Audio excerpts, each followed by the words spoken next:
Tom Homan. And we're working on legislation right now. Susie, right? We're working on legislation right now where farmers, look, they know better. They work with them for years. You had cases where, not here, but just even over the years, where people have worked for on a farm for 14, 15 years, and they get thrown out pretty viciously, and we can't do it. We got to work with the farmers and people that have hotels and leisure properties too. We're going to work with them, and we're going to work very strong and smart, and we're going to put you in charge. We're going to make you responsible, and I think that that's going to make a lot of people happy. Now, serious radical right people, who I also happen to like a lot, they may not be quite as happy, but they'll understand, won't they? Do you think so? You know, there seems to be a clear inconsistency in that usage of that line of logic that he just demonstrated. And if only he were consistent with this line of logic, maybe we would get somewhere in terms of immigration. But it really only seems like this line of nuanced logic, of proper nuanced logic, only comes to mind when it affects him directly, either negatively or positively, or it makes him feel some type of way. When it comes to business, obviously that's something that's going to come to mind for him. And the businesses are suffering, the farmers are suffering, the hotels are suffering. Hey, we might have to do something about it, you know, because the businesses are suffering, not because they're being detained without due process in horrible ways. Families are being separated. People are being wrongfully imprisoned and deported and being sent to South Sudan. And you'll hear people in the comments say, well, if they're criminals, they deserve to be sent to South Sudan. So the agendas shift not only between him, but between his supporters too. There's no consistency in the line of logic that's used. It's just action, oh, grievance, consequence, consequence, consequence.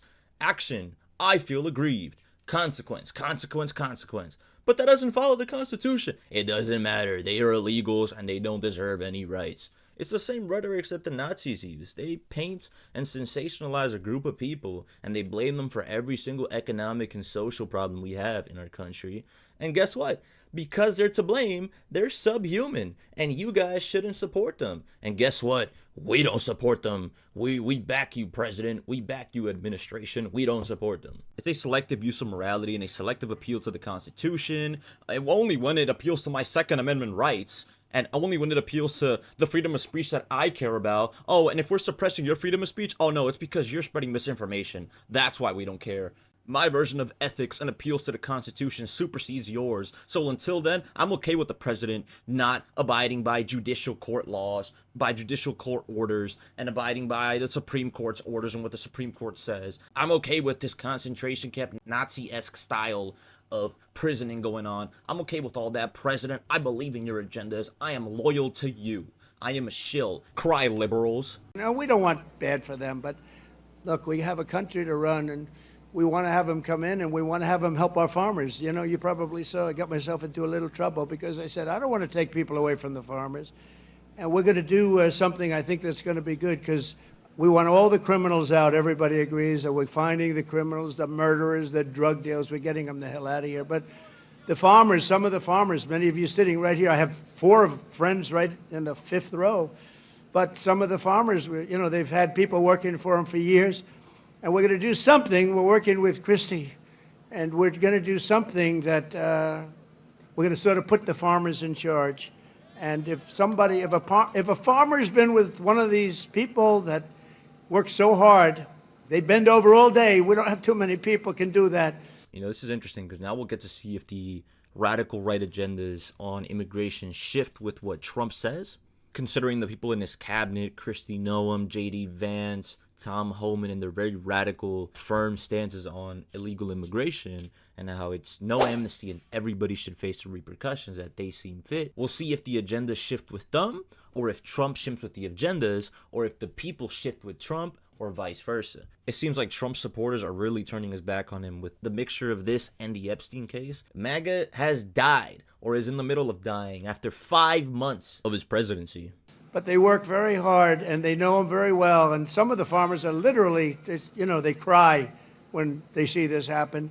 If a farmer is willing to vouch for these people, in some way, Christy, I think we're going to have to just say that's going to be good, right? You know. So the sympathy only comes when the outcry is from white Americans? Interesting. We're going to be good with it, because we don't want to do it where we take all of the workers off the farms. We want the farms to do great like they're doing right now. So Kristi Noem has done a fantastic job, and Tom Homan. Yeah, I'm completely sure they're on board with your ideas, Donald Trump. Take, for example, Tom Homan, who said there will be no amnesty for any illegal immigrants that are here in the country. Let's see how that goes. Brooke Rollins brought it up, and she said, so we have a little problem. The farmers are losing a lot of people, and we figured it out, and we have some great stuff being written, and let the farmers be responsible. And then if the farmers don't do a good job, we'll throw them the hell out of the country. We'll let the illegals stay, and we'll throw the farmer the hell out, okay? Get ready, farmer, I'm telling you. Yeah, I'm sure sensitive MAGA supporters will be happy about that. Donald Trump prioritizes illegals over U.S. citizens. This is not what I voted for. Let's see how long that agenda takes to form and completely explode all over the scene, because it seems like hating Trump right now in the MAGA scene is very favorable. What made you change your mind about targeting in California farmers and people in the hotel and leisure business? Well, we're not targeting. In fact, if you look today, I put out a statement today about farmers. Our farmers are being hurt badly by, they have very good workers. They've worked for them for 20 years. They're not citizens, but they've turned out to be, great. And we're going to have to do something about that. We can't take farmers and take all their people and send them back because they don't have maybe what they're supposed to have, maybe not.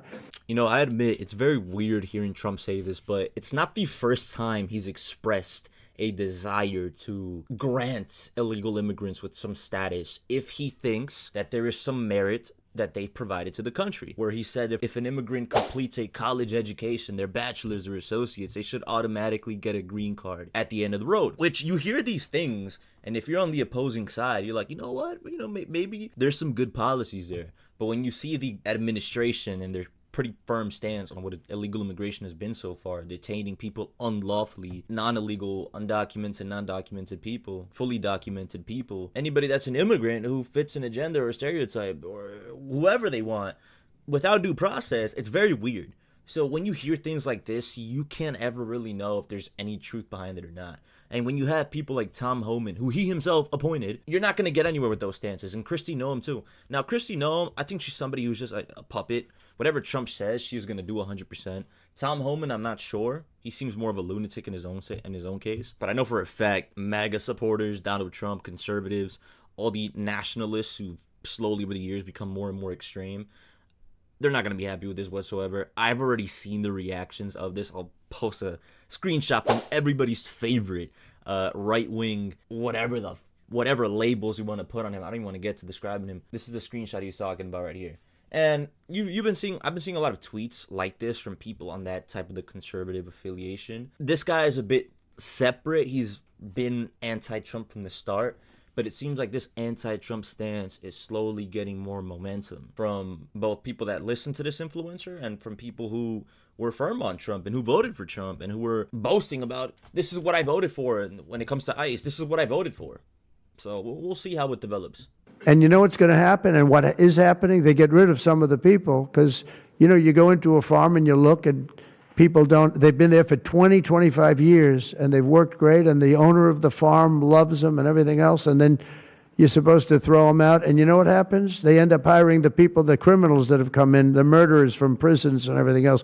So we're going to have a... Is Trump getting slightly libbed up? I know at the end right there, he went back to his stances, but, it's weird to see that there is some genuine good faith argument presented by him out of all people for the output undocumented immigrants provide into the country. Not all of them are traffickers, killers like you claim they are. Not only what you claim they are, but what you instilled upon the American people. No matter what they do, no matter what their output is, they're a criminal, felon, illegal alien, and they deserve to be deported back. They deserve to be thrown in alligator Alcatraz. So it's kind of weird seeing that you're kind of pushing back on your own stance that you've enhanced, that you've built upon, that you've formulated a fan base on. And it's kind of weird to see you just push back on that, kind of contradicting yourself. Presenting a good faith argument, which you never do, which your people never do, which your cabinet never does.